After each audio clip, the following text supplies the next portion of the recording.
भाइयों, मैं फिर से एक डरावनी फिल्म की कहानी लेकर आ गया हूं। आज भी अमेरिका की हॉरर सीरीज शिबियन शव परिवर्तन की कहानी है। कहानी की शुरुआत एक जर्जर पुरानी हवेली से होती है। जैसे ही कैमरा अंदर जाता है, वहां एक लड़की दिखाई देती है जिसे लोहे की तारों से कसकर बांधा गया है। उसके सामने एक मेज रखी है जिस पर इंसानों को यातना देने वाले खौफनाक औजार सजे हुए हैं। तभी एक आदमी धीरे धीरे चलता हुआ वहां आता है। लड़की उसे देखते ही डैड कहकर पुकारती है और पूछती है कि उसे यहाँ क्यों बांधा गया है।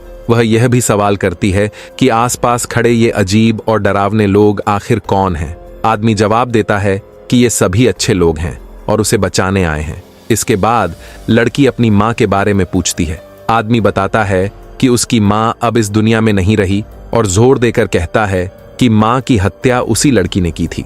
तभी पास खड़ी एक बुजुर्ग औरत एक पुरानी किताब खोलती है। उसके इशारे पर आदमी पेट्रोल की एक बोतल उठाकर अपनी ही बेटी के ऊपर डाल देता है और फिर एक माचिस जलाकर उसे जिंदा जलाने की तैयारी करता है। उसी पल लड़की का चेहरा अचानक एक भयानक राक्षसी शक्ल में बदल जाता है। वह डरावनी आवाज में चिल्लाते हुए कहती है कि वह अपने पिता की आत्मा को चीर कर खा जाएगी। तभी सच्चाई सामने आती है।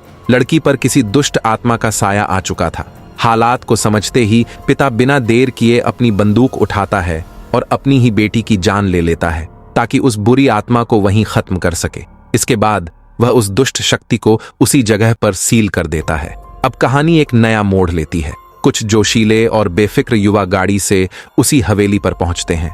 वे यहाँ छोटी बहन मिया को नशे की लत से छुटकारा दिलाने के लिए आए होते हैं। इस ग्रुप में मिया का भाई डेविड, उसकी गर्लफ्रेंड एना, लंबे बालों वाला एरिक और पहले डॉक्टर रह चुकी लिली शामिल होते हैं।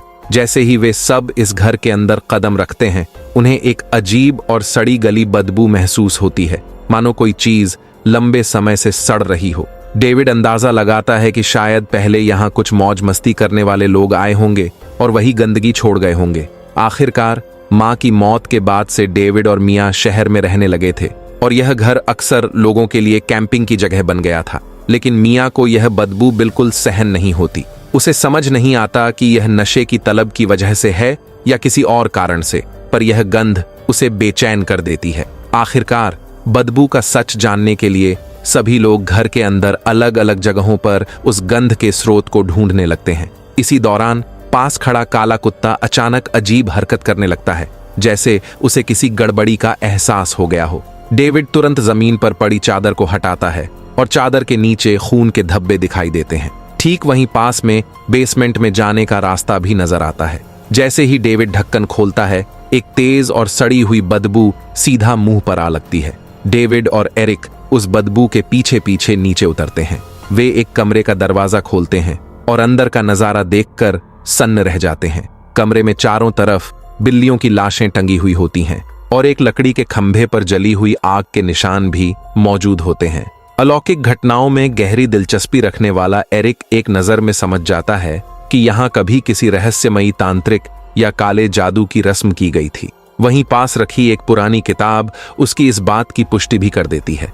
वे उस किताब को बाहर ले आते हैं। मिया एरिक को चेतावनी देती है कि वह उस किताब को हाथ न लगाए और इतना कहकर अपने कमरे में आराम करने चली जाती है। लेकिन भूत प्रेत और रहस्यमयी चीजों के प्रति जिज्ञासा रखने वाला एरिक खुद को रोक नहीं पाता। जब बाकी सभी लोग रात के खाने की तैयारी में व्यस्त होते हैं, तभी एरिक चुपके से उस किताब पर लगी लोहे की जाली को प्लायर से काट देता है, लाइट जलाता है और किताब को ध्यान से पढ़ना शुरू करता है। जैसे ही वह पहला पन्ना पलटता है, उस पर लिखा होता है, इस किताब को मत छुओ। लेकिन एरिक इस चेतावनी को नजरअंदाज कर देता है और आगे पढ़ता रहता है। तभी उसकी नजर कुछ ऐसे अक्षरों पर पड़ती है जो किसी चीज से ढके हुए लगते हैं। वह फौरन एक सफेद कागज निकालता है और पेंसिल से उन अक्षरों की नकल उतारने लगता है। देखने में वह किसी नाम जैसा लगता है। जैसे ही एरिक उस नाम का पहला अक्षर पढ़ता है, जंगल की तरफ से मानो कोई चीज तेजी से उड़ती हुई आती महसूस होती है। वह दूसरा अक्षर पढ़ता है तो वह चीज और भी करीब आती जाती है और जैसे ही वह तीसरा अक्षर पढ़ता है, बाहर खड़ी मिया को ऐसा लगता है मानो उसने कोई भयानक चीज देख ली हो। अगले ही पल वह जमीन पर गिर जाती है और जोर जोर से उल्टियां करने लगती है। कैमरा घूमता है और दिखता है कि एक पेड़ के नीचे कोई इंसान खड़ा है जो मियाँ का नाम पुकार रहा होता है। मियाँ को खुद नहीं पता कि यह नशे की तलब है या कुछ और, लेकिन घबराई हुई हालत में वह भागकर घर के अंदर आती है और कहती है कि इस जगह पर कुछ बुरी और नापाक चीज मौजूद है। इतना कहकर वह अपना सामान समेटने लगती है और वहां से जाने की जिद करने लगती है, लेकिन लिली को लगता है कि मियाँ अब और सह नहीं पा रही है और बस कोई बहाना बनाकर पीछे हटना चाहती है। मियाँ डेविड से उसे यहाँ से ले चलने की गुजारिश करती है, लेकिन डेविड साफ मना कर देता है। जब सब लोग मियाँ को शांत करने के लिए उसके कमरे की ओर जाते हैं तो देखते हैं कि वह खिड़की से भाग चुकी है। कैमरा फिर घूमता है। मियाँ तेज रफ्तार से कार भगाती हुई दूर निकल जाती है। जब बाकी लोग बाहर आकर उसे रोकने की कोशिश करते हैं तब तक बहुत देर हो चुकी होती है। इधर मियाँ ज्यादा दूर नहीं जा पाती कि अचानक सड़क के बीचों बीच एक इंसानी साया दिखाई देता है। वह डर के मारे स्टीयरिंग जोर से घुमा देती है और कार सीधी पास के तालाब में जा गिरती है। यह देखकर कि वह चीज उसका पीछा नहीं कर रही, मियाँ कार से बाहर कूद जाती है। लेकिन जैसे ही वह तालाब से निकलकर किनारे तक पहुंचती है, उसे डेविड की आवाज सुनाई देती है जो उसे पुकार रहा होता है। मियाँ जैसे ही पीछे मुड़ती है, पानी के अंदर से एक दुष्ट आत्मा बाहर निकल आती है। यह देख मियाँ की रूह कांप जाती है और वह जान बचाकर भागने लगती है। वहशे सुई उसके पीछे पीछे दौड़ता रहता है। भागते भागते मियाँ अचानक एक टहनी से ठोकर खा जाती है और लुढ़कते हुए झाड़ियों के ढेर में गिर जाती है। तभी एक लता उसके शरीर को कसकर जकड़ लेती है। मियाँ पूरी ताकत से छटपटाती है, लेकिन वह लता और भी ज्यादा कसती चली जाती है। उसी पल वह दुष्ट आत्मा मियाँ के सामने आ खड़ी होती है। पहले वह ऊपर देखकर उसे घूरती है और फिर अपने मुंह से एक लंबी अजीब सी चीज बाहर निकालती है। कैमरा कट होता है। जंगल में डेविड और लिली को मियाँ मिल जाती है। वे उसे उठाकर वापस घर ले आते हैं। डेविड उसे गर्म पानी से नहाने के लिए कहता है ताकि उसे ठंड न लगे, लेकिन मियाँ घबराई हुई आवाज में कहती है कि वह चीज इसी घर में है और सबको सावधान रहने को कहती है। इतना कहकर मियाँ बाथरूम में घुस जाती है, लेकिन अचानक वह पानी का तापमान पूरी तरह बढ़ा देती है। तेज गर्म पानी से उसकी त्वचा जलने लगती है। फिर भी उसके चेहरे पर कोई प्रतिक्रिया नहीं होती। कुछ गड़बड़ महसूस करते हुए डेविड जोर से दरवाजा तोड़कर अंदर घुसता है और मियाँ को बाहर खींच लाता है। इसके बाद वह उसे कार में बिठाकर अस्पताल की तरफ ले जाता है, लेकिन रास्ते में ही डेविड अचानक गाड़ी रोक देता है। नीचे उतरकर देखने पर पता चलता है कि आगे नदी का पानी पुल के ऊपर से बह रहा है। मजबूर होकर डेविड को मियाँ को वापस उसी घर में ले आना पड़ता है। लिली द्वारा प्राथमिक इलाज करने के बाद मियाँ की हालत कुछ समय के लिए स्थिर हो जाती है, लेकिन तभी मियाँ हाथ में एक शिकारी बंदूक लिए कमरे से बाहर निकलती है। उसका शरीर बुरी तरह कांप रहा होता है और डेविड चाहे जितना भी उसे पुकारे, मियाँ की तरफ से कोई जवाब नहीं मिलता। अगले ही पल मियाँ ट्रिगर दबा देती है और गोली सीधे डेविड के कंधे में लगती है। उसी समय जोरदार हवा के झोंके से घर का दरवाजा अपने आप खुल जाता है। मियाँ एक डरावनी चीख लगाती है और ऐलान करती है कि आज की रात ये सभी यहीं मरेंगे। इतना कहकर वह जमीन पर गिर जाती है और बेहोश हो जाती है। डेविड पास खड़ी लिली से जल्दी से बंदूक लाने को कहता है, लेकिन जैसे ही लिली बंदूक तक हाथ बढ़ाती है, मियाँ अचानक उठकर उसे पकड़ लेती है और जोर से जमीन पर पटक देती है। मियाँ का मुंह मानो टूटे बांध की तरह खुल जाता है और उसमें से भारी मात्रा में कोई अजीब अनजान तरल बाहर निकलने लगता है। लिली पूरी ताकत लगाकर खुद को छुड़ाती है और मियाँ को धक्का देकर बेसमेंट में गिरा देती है। इसके बाद एरिक फुर्ती से दरवाजा बंद कर देता है। ये सब इतना अचानक होता है कि बाकी सभी लोग सदमे में पत्थर की तरह जमे रह जाते हैं। इन सब में सिर्फ एरिक को अंदाजा होता है कि मियाँ के साथ आखिर हुआ क्या है। वह कहता है कि यह सब शायद बेसमेंट में मौजूद किसी चीज की वजह से हो रहा है, लेकिन डेविड इन भूत प्रेत और अलौकिक बातों पर बिल्कुल यकीन नहीं करता। कैमरा कट होता है। बाथरूम में लिली अपने ऊपर लगे गंदे द्रव को साफ कर रही होती है। जैसे ही वह शीशे में देखती है, आईने के अंदर अचानक एक भयानक चेहरा उभर आता है और अगले ही पल शीशा चटकने लगता है। लिली डरकर बाहर भागना चाहती है, लेकिन सामने का दरवाजा हिलने लगता है। तभी उसका शरीर जैसे उसके काबू से बाहर हो जाता है। वह वहीं अकड़ कर खड़ी रह जाती है और उसका सिर भी मियाँ की तरह झटके खाने लगता है। हालत यहाँ तक बिगड़ जाती है कि उस पर पेशाब और गंदगी तक निकल जाती है। उसी समय बाहर खड़ा एरिक अजीब आवाजें सुनता है। वह लिली का नाम पुकारते हुए दरवाजा खोलता है और देखता है कि लिली जमीन पर कुछ अजीब हरकतें कर रही है। एरिक आगे बढ़ता है और पर्दा हटाता है तो देखता है कि लिली कांच के टुकड़ों से अपना ही चेहरा काट रही है। यह नजारा देखकर एरिक के होश उड़ जाते हैं। वह घबराकर पूछता है कि वह क्या कर रही है, लेकिन अगले ही पल एरिक किसी फिसलन भरी चीज पर पैर रखकर गिर पड़ता है। तभी लिली खड़ी होती है। एरिक जान बचाकर भागना चाहता है, लेकिन दरवाजा अपने आप बंद हो जाता है। इसके बाद लिली एक सिरिंज उठाकर एरिक पर हमला कर देती है। एरिक के शरीर में सैकड़ों बार सुई चुभोने के बाद वह पूरी ताकत लगाकर किसी तरह लिली को खुद से दूर धक्का देता है, लेकिन कुछ ही पलों में लिली फिर से रेंगती हुई उसकी तरफ बढ़ आती है। मजबूर होकर एरिक पास पड़ा टॉयलेट सीट उठाता है और लिली के सिर पर दे मारता है, जिससे उसकी मौके पर ही मौत हो जाती है। शोर सुनकर डेविड तुरंत वहां पहुंच जाता है। कैमरा कट होता है।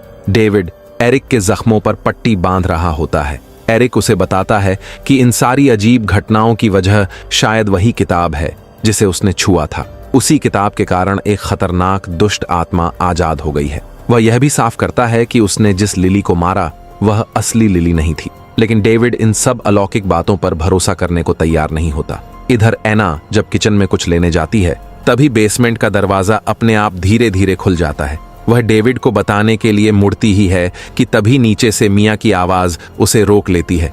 मिया पूछती हैं कि वह बेसमेंट में क्यों है, उसे बहुत ठंड लग रही है और क्या एना उसके लिए कोई कपड़ा ला सकती है। एना को लगता है कि मिया अब ठीक हो चुकी है, इसलिए वह नीचे उतर जाती है, लेकिन तभी मिया की आवाज अचानक बदल जाती है। वह आवाज बिल्कुल भी मिया जैसी नहीं लगती, बल्कि किसी आदमी की भारी आवाज जैसी महसूस होती है। यह सुनकर एना ऊपर चढ़ने की कोशिश करती है, मगर पुरानी होने की वजह से सीढ़ी अचानक टूट जाती है।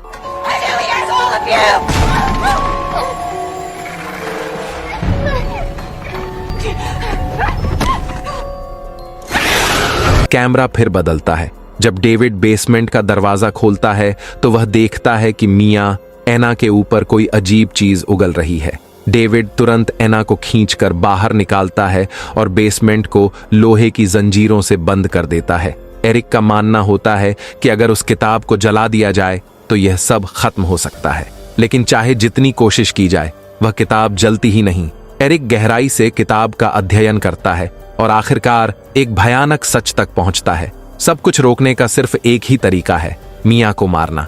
यह सुनते ही डेविड आग बबूला हो जाता है। मिया उसकी सगी बहन है, वह उसे कैसे मार सकता है। डेविड को शक होता है कि शायद बेसमेंट में पड़ी मरी हुई बिल्लियों से फैले किसी वायरस ने मिया को संक्रमित कर दिया हो। इसी बीच दूसरी तरफ एना के साथ कुछ गड़बड़ होने लगती है। वह देखती है कि मिया के काटने से घायल उसकी हथेली सड़ने लगी है। घाव तेजी से फैल रहा होता है और एना का शरीर भी झटके खाने लगता है।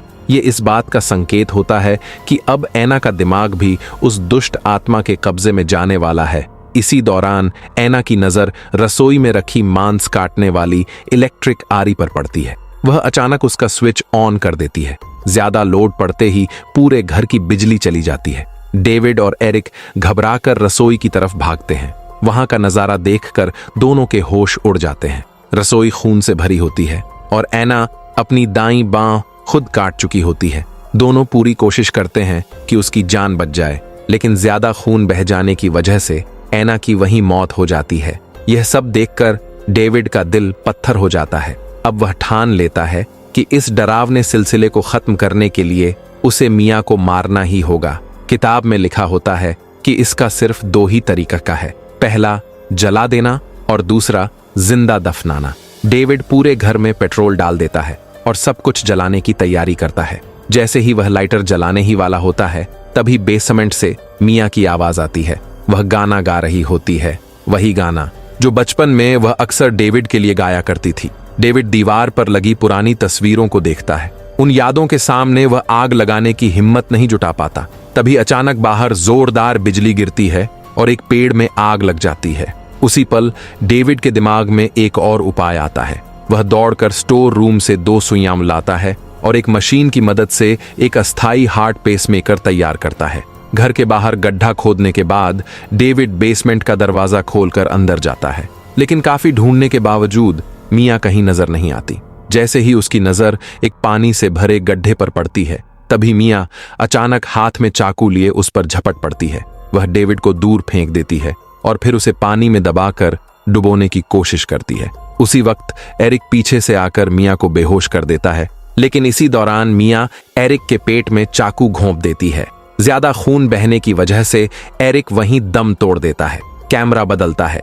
डेविड मिया के सिर पर प्लास्टिक की थैली चढ़ाता है और उसे गड्ढे में फेंक देता है। फिर वह मिट्टी डालकर उसे जिंदा दफनाने लगता है। अपनी मौत को करीब देखकर वह दुष्ट आत्मा मिया की आवाज और भावनाओं का सहारा लेकर डेविड से रहम की भीख मांगती है। लेकिन डेविड अब उसके झांसे में नहीं आता। वह जान चुका होता है कि सामने जो है वह उसकी असली बहन मिया नहीं है। बिना एक पल रुके डेविड मिट्टी डालता जाता है और आखिरकार उसे पूरी तरह दफन कर देता है।